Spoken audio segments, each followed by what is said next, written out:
হরিনাম কারা প্রচার করেছিল বলুন তো?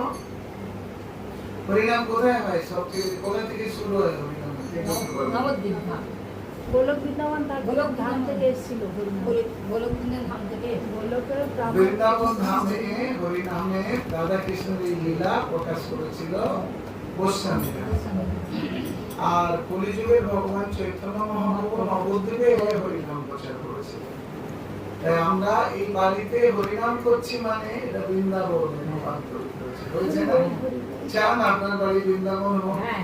কারা কারা চান? বাড়িওয়ালা কারা কারা? তারা বৃন্দাবন হোক চান? এটা সত্যি যে কালকে যে ইচ্ছে ওদের বাড়িতে হবে বলেছে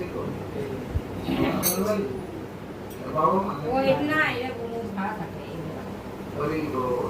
ধন্যবাদ। তাহলে এটা খুব সুন্দর, বহুত বাক্যের পরে বৈষ্ণব আশ্রম। আপনারা আনন্দ পাচ্ছেন না? আনন্দ আমি দেখে বুঝতে পারছি না, সবাই মুখটা বাংলা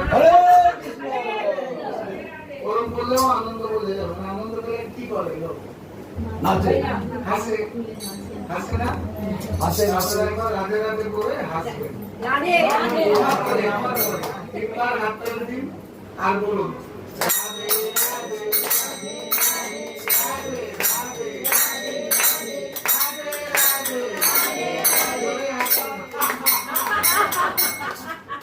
আমরা জীবনে হাসেন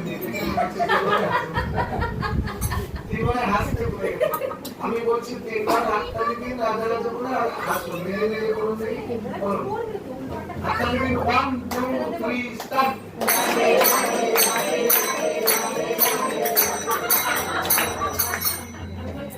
এটা প্র্যাকটিস করতে হবে। হাসলে ভিতরে সব গ্লানিমা দূর হয়ে যায়। এখন আপনাদের এই সমস্ত এই পরিবারের সমস্ত দুঃখ বেদনা, দুঃখ বিপদ দূর করার জন্য ভগবান বিষ্ণুদেবের প্রার্থনা। আপনাদের যাচ্ছে না অনেক